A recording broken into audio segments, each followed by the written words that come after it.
visuals on the team, we want to continue to grow, so we are stronger together when we fly Flock together. up or flock off, not you stick around, cause it's about to go down. You now flocking with the most energetic entity in the Eagleverse, and we're gonna get straight into these flocks. No, the flock we not. You know how I like to do around this time, about this time, at this time. Let's get all the nests keeping out the way, man. It's been a while. I'm back in here for my therapy. I don't know if y'all can tell I need it bad, man. I'm going through Eagles deprivation. Dude, it's like, it can't get there quick enough, man. The flock cat has finally made it. But flock that. Let's get straight to these balling and gaming. Man, it's just, this is how I'm feeling right now. I don't know if y'all know, man. But anyway, enough of that, man. Like I said, let's get into the house, the nest cleaning, if you will, man. Please like and subscribe if you about that Fly Eagles Fly. Drop a comment in the box if you flying with the flock. Do remember, join that Maniac thing. Know the gang, you hit that bell. You get a beat whenever I'm on this YouTube thing. Let's fly. Oh, yeah, let's not forget to keep the main thing the main thing. I hope this video finds you good vibes, good tides. If you're not there, I hope this helps you get there, because we about to go there. Oh, yeah, let's go, y'all. Listen, what we got, what we do, like how we like to do, man. Let's get into these flock pots. We're going to throw a few things in our flock pots, chop it up, throw it on the table, and you consume it how you deem fit. You know how we do, man. Let's go, let's go, let's go, let's go, let's go. So, man, it's just like, just after I get finished talking, like, all these lists, and they just couldn't help themselves. But you know, this is when the Eagle Maniac is at his craziest. I mean, I'm here for, like I tell y'all, man, I'm here for the jokes, I'm here for the smoke, but mostly I'm here for my folks flocking with the Eagles, man. Let's go, let's go, let's go. With the birds, if you will. You know how we do around this time, about this time, at this time. So we got another list, another dish in the flock pots. We're going to get into, you know what I mean? A little bit of Dak versus Jalen, a few things that I'm hearing, you know what I mean? Oh yeah, it's Kelsey Bibbo Eve. Man, I wish, man. Yeah, we're going to get into that. We got a little bit of Devin Allen versus the Mormon Missile, and we're going to chat it up a little bit about this dude, Colin Cowherd, man. Like, this is like my boy. We're going to run it back. We're going to run it back. We're going to run it back. You know what, Colin Cowherd? Let's get there, because that's the one that's freshest on my mind. I know I'm a few days late with this, man. Had a few other, the Eagle Maniac had to go and, get his physicals, check out, the real health, not just the mental health, because I'm here for this therapy. I need that, but, we got to check a few other things out, too. Make sure I'm performing at capacity when the season rolls around, you know what I mean? And it's right around the corner, but, it just feels so far away. But Colin Cowherd, man, he was on the other day. He was saying something along the lines of the Eagles need to beware of blinking lights. Now, when I heard this, I'm guessing he's talking about, the lights blinking on your dashboard, like check engine things of this ilk, things of that sort, right? And, I could kind of see where he's coming from a little bit. We got a few older dudes, but like we've been saying, like a whole lot of us, everybody in the Eagleverse has been saying, you're looking at every position. There's damn near a replacement for every guy that may be getting up there in age a little bit. But, a lot comes with experience also. We can't just think that, these guys, we're talking Hall of Fame caliber players that we're talking about replacing with youngins, rookies, if you will. So I understand where people may have a bit of cause for pause when it comes to looking at our dogs. Whoa! Just off the top. You see that? I'm firing, baby. Let's go. I ain't even got my Jenko Balboa. But listen. He's talking about blinking lights, and he brought up something. One of the things that just threw me, because a lot of things, I can't lie. I heard he spoke to losing Steichen. Steichen, a lot of people credit him with bringing Justin Herbert to where he had to be, and saying that he also helped Jalen Hurts get to where he needed to be, help him rise to higher heights, and this, that, and the third. However, nope. I understand what he's saying when it comes to things like that, but then he tried to ball it up as coordinators as a whole. So, we lost our coordinators. And, okay, now you're just saying things because you're speaking fast and you're trying to throw the viewer off, I guess. Because, Gannon, we don't know what that, he did lead our defense to 70 sacks. I believe, the number 5 defense in the league. So, we can't poo-poo that. So let's take a pause for cause with that. Take a pause for the cause with that, right? Okay, so we're losing coordinators. That's something, that's a blinking light, another blinking light that you should think about, and da-da-da-da. But the one that had me the most miffed was when he said the O-line is old. Now, I understand you're probably just flicking through your notes and you're looking at the two oldest guys on the O-line, and Lane Johnson and Jason Kelsey, Captain Kelsey, Mama's Day Parade Kelsey, Mama's Day, the speech, Jason the Speech Kelsey. You know what I'm saying? Like, what is we really talking about? When you got guys like, I mean, I know this may be the anomaly, the outlier, something that may not happen all the time, but you got guys like Whitworth, not to mention, wait, did Orlando Pace stick around for a long time? Many offensive linemen have stuck around to the age of, like 40, and I believe Jason Kelsey's giving us, about 34? Lane Johnson at about 32. Looked this up before I hopped on here, right? But I just had to rush into therapy. You know what I mean? Mrs. Maniac about to start busting down doors and all that. So we don't want no problems. We don't want that smoke. Anyway, so boom. You got this guy talking about these guys. So that's two entities on the O-line. That's talking about the O-line is old. Everyone else on this line is young. You got the oldest after them would be Malata, I believe, at 27. You got Landon Dickinson. He's young. He's in only in this will be his third year coming up. You also have, we don't even know who's playing right tackle yet, but it's going to be a youngin' for all intents and purposes as we see it right now, unless it's the Suapeta or something of those, or Jack Driscoll. Whatever the case may be, it's going to be a young guy. You're talking about two components, two Hall of Fame components. And this is something that you're seeing, these guys are old. And then I believe he said something about A.J. Brown quite possibly being, I don't even know where he's getting this from, but you know what? He's in the business. Maybe he has served something. Who am I to say that he hasn't? I'm just a crazy fan. You know what I'm saying? But I haven't heard anything of the like that A.J. Brown is causing dissension in the locker room. Like, now you're just making stuff up. So it just threw me for a loop a little bit. I'm guessing it quite possibly could rise from, because I'm seeing a lot of hate coming from this Fox Sports side of things, right? And I could imagine, having guys like Acho and LaShawn McCoy, Shady over here, just boosting the Eagles up all the time, could drive people crazy. LaShawn McCoy is a bit of an abrasive personality, could throw people off, you know what I mean? Get people a little tight. So, they feel they have the need to come back with stuff along the likes of Cowherd and Nick Wright and other guys. But you know what? I'm going to chill out on that because, like I said, from all different angles so far, we've been getting hit with so many lists with no disses. And that's going to lead me to hop into this, transition into these lists, another list, another diss, because it's been rare this offseason. Yeah, we're going to leave Colin Cowherd off to the side, throw him on the table, do what you want with him, man. Let me know what you think about him down in the comments, or if you see me in crossing, or whatever board we on or whatever. I just need to, what is it? It just threw me for a loop. Just the age thing as far as our offensive line. Like, what are we talking?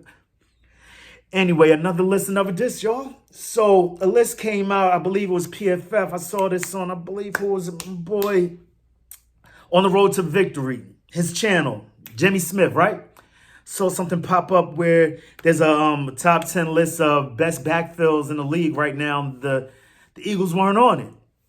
So initially, I'm like, wow, how is this? And then I'm looking at the list. I'm like, all right, some of these things look to be a little pertinent. I guess it makes a little bit of sense. Nope, that's a completely different list, y'all. Whatever the case may be, when you're looking at guys like, you got a backfield consisting of the Giant Slayer, our boy Gainwell, Kenny G with the sweet feet music, you know what I'm saying? We got Rashad Penny over there. We got DeAndre Swift back there. And I'm just looking at these other backfields like, what are we talking about? Where are we really going with this? How are we not on there? And then, just like most things, I got to flip that pillow, cool out a little bit, and think to myself, you know what? These are two guys with extensive injury histories. So to that point, I can see them leaving guys off. Can you say they're not proven? But I mean, when healthy, these dudes are two of the best in the game, not to mention the guys that we already have in here. And if we're talking backfields, we got to talk about backfields as a whole. Olsen, we got to rewind it back. That was another thing Colin Cowherd was talking about. Like, we lost our best runner, and he had to bite his tongue real quick because he knows that Jalen Hurts is probably the best runner in that backfield of all of them. And we don't really want to throw that all on our quarterback. So I'm going to chill out a little bit with that. But Miles Sanders, Bobby, he was nice and all that. But, I mean, we're replacing him with what? 2, 3, 4 guys. You know what I mean? He was the bell cow back last season. And we got Penny, Swift, all the guys I just named. Kenny G with the sweet feet music, and Boston Scott. So he needs to chill with that. And then the other guys, they need to step up their frame of reference as far as I had this list somewhere over here. Where did I put it? Man, listen. You'll see it. I'll probably pop it up right here, and just you let me know what you think. I know there was somebody at 9 because if I'm gonna put us on the list, this is what I go to. If I'm gonna put us on the list, I have to take someone off. You know what? We're doing this on the fly. Let's check it out. Let's check it out. Hold on real quick. What are we doing with this? What are we doing? We're gonna do something with that. Let's get to it. So they got San Francisco at 1, where you're rocking with Christian McCaffrey and Elijah Mitchell. I can't really argue that except for the fact that, if we're talking about being injury prone, these are two of the most injury prone backs in the league right now also. So I can't see them leaving us off of this list strictly because of injury right now, if that's what you're doing at the top of your list. The Falcons, people are going Bijan crazy. Tyler Algier, he did have a 1,000-yard season. You know what? I'm going to let that slide. Cleveland Browns have an amazing offensive line, which I don't understand how that's not being brought into the equation when talking about our backfield. But it's the backfield. So you know what? I brought it up about them. They didn't say that. They're saying Nick Chubb, Trevor Sikkema. Oh, no, that's the guy who's got the ranks going. PFF. And then boom. Oh, man. Browns, Titans, Colts, Packers, I can see. The Raiders, the Giants. You know what? Saquon's part of that. We'll let him slide. The Chargers. Yeah, I'm getting the Cowboys up out of there at number 10. Where do they even have us? Houston Texans. Okay, so damn, I didn't even know this part. They have us all the way down past 21, 22. 22, y'all. All right. Yeah, I didn't even notice that part, man. I didn't even notice that part. This is what they had to say about our backfield. The Eagles don't really have an individual standout at running back, but they do have at least 4 players that you probably be comfortable giving 10 carries per game if needed. DeAndre Swift is coming off career highs in yards at the contact per carry and missed tackles force. Career years in this. But we're still down to 22. Rashad Penny has flashed elite level play when healthy, but has struggled to stay on the field, averaging over 4.2 yards after contact per carry in each of the past 2 seasons, but totaling just 176 carries in that span. Understandable. Ken the Gainwell is fine in a reserve role, while Boston Scott can pop up with a touchdown against the New York Giants when needed. And that's what they had to say about us.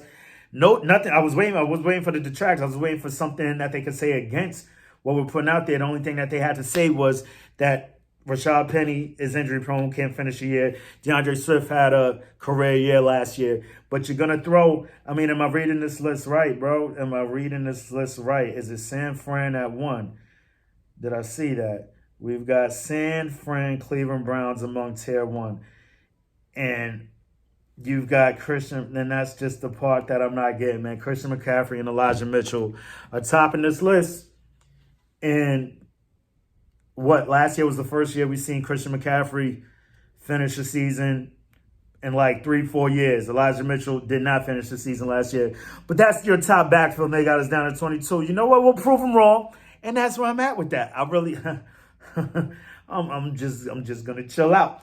Next thing in the docket, next thing we're gonna hop into is this Devin Allen Mormon missile thing. Devin Allen was I believe he said a year high or something in the hurdles, whatever he's jumping over hurdles, which is crazy. You think it would be a dope skill to bring back to punt returning. The only issue I have with that is that I haven't seen this guy return a punt ever in my life. He was out of football for 3-4 years.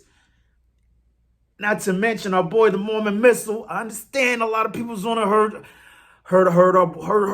your man Philly 500 going hard on my man, the Mormon Missile, because early in the season, it was, a crash test.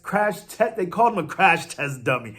I will never forget. Well, I forgot what game was that. Yeah, I need the Genko Balboa, bro. We acting up over here. The thing is, Brent Covey, I believe, in his rookie year, ranked 11 amongst all punt returners in the league. And I'd imagine that there's more than 32. You're going to have more than one.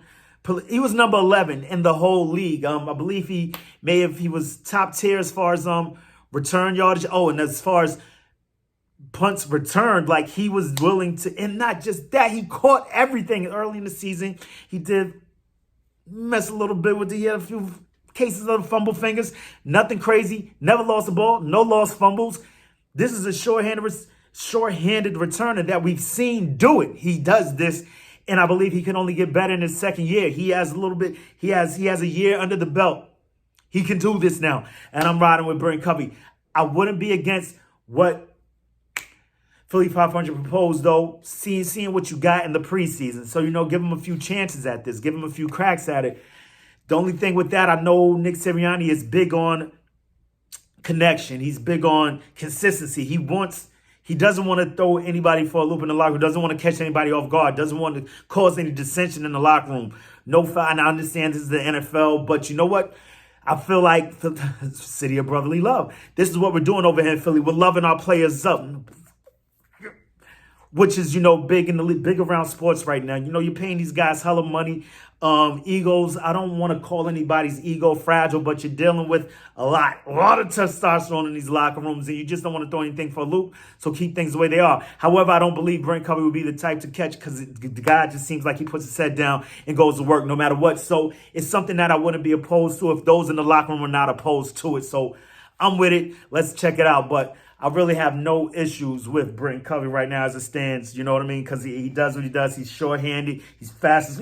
He looked pretty good in the Super Bowl. So, in fact, the whole playoff run, he seemed like he stepped his game up a little bit. If you get a chance, look back at the games. Look at his production. Look at the way he was doing. Look at how short-handed he is. And I can't be mad at him. I'm still, the only way I want to tweak the special teams room would be if we would have switch up the punter a little bit, but I heard he had good OTAs. Our boy Aaron Sipos, you know what I mean? Still need Legatron to get his his E-legs under him, his eagle legs under him, and get this thing going. It's some rookie things going on. But if Sipos wins the job, he wins the job. But that's all I got to say about that. A few things that I saw. Oh, Kelsey Bear Bowl Eve tomorrow. Boom. This is the Kelsey Bear Bowl Eve right now. Wish I was there, man. I don't know, man. I was wanting to hook up the video of my homeboy up here because, I'm up here in NY. One of my only homies that really flock with the Eagles with me, you know what I'm saying? He lives about an hour away. In order for us to get up, and these dudes was putting in some dope videos as far as the teams that they're making for this Bear Bowl, bro. And I know I'm not the only one out here who had this in my mind, but I saw one of the teams did make it. I don't know if you're like me. I watch a little bit of Always Sunny in Philadelphia when they come through with the Eagle uniforms and they're going crazy. You got the wings, you got the six packs drawn in and all that, the Eagle heads, and this is where I was set. This is where I was gonna go with it, and I'm pretty sure they probably had 1,000 entries with dudes like that. I even saw this girl team. They're running around with the green man suits. It's amazing. Wish I was there, man. Shout out if any of y'all going down there. Leave a bear mug in the comments and something you about to hit up that Bear Bowl, bro. Wish I was there. We're gonna leave that alone and talk a little bit more about that tomorrow if we get any of the news coming out, what's going on with them. You know what I'm saying? And then last thing I want to touch on is Dak versus Jalen. I heard the first thing this morning I wake up. Before I get into that, is it just me, man? Everywhere you look, do you see Eagles, man? I see they got these companies with Eagles in the name. I'm seeing, what do they call them? The containers, the freight containers and all that. They got Eagle written all. Just everywhere I look is Eagles. Something else was just now today. I ran past something that was Eagles everywhere, dude. I don't know. I got Eagle on the brain, which I already know it's a maniac thing. Whatever the case may be. Dak versus Jalen. I wake up this morning on one of the first videos I watched. Dak was talking at some seminar about something. And it's just, and I know all of his guys say that, he's a leader. And of course, this is what they're going to say. But I don't think they're just saying it just to say it. Her guys leave that locker room and say the same thing about Dak. He's a great leader. And just something that I caught in the things that he said, we're going to try to do what we have to do. And it's just I pick up on these little things. We're going to try. You don't really hear too much of that when Jalen Hurts is talking, when he's commanding a room. It's something about his command, something about his presence, something about the way that he executes his elocution, what he says, when he says what he says, how he says it. It's just something to behold. And you want to break down walls for this dude, man. And then you got a guy saying that we're going to try, and it's let's give it the old heave ho. You might run out with him, but you don't got that extra to run through a damn wall for this guy. And it's just something that I picked up today, man. Just inside the mind of the maniac. Real quick, wanted to hit y'all with that, man. But y'all know how I like to do around this time, about this time, at this time. To the next time, make it your best time. In the meantime, between time, Keep it a green time. You already know, man. We got questions. And these questions are, when are they dropping these Kelly Green jerseys? I need this thing like yesterday, man. I had to feel like, cause I'm a little crazy out here. But y'all know what the real question is, man. What you gonna do when Eagle Mania swoops down and runs wild on you? Let's go. Play my music, gangsta. Eagles. Eagles. Let's go. Yeah. So close, yo. We're so close. I need football, man. Eagles.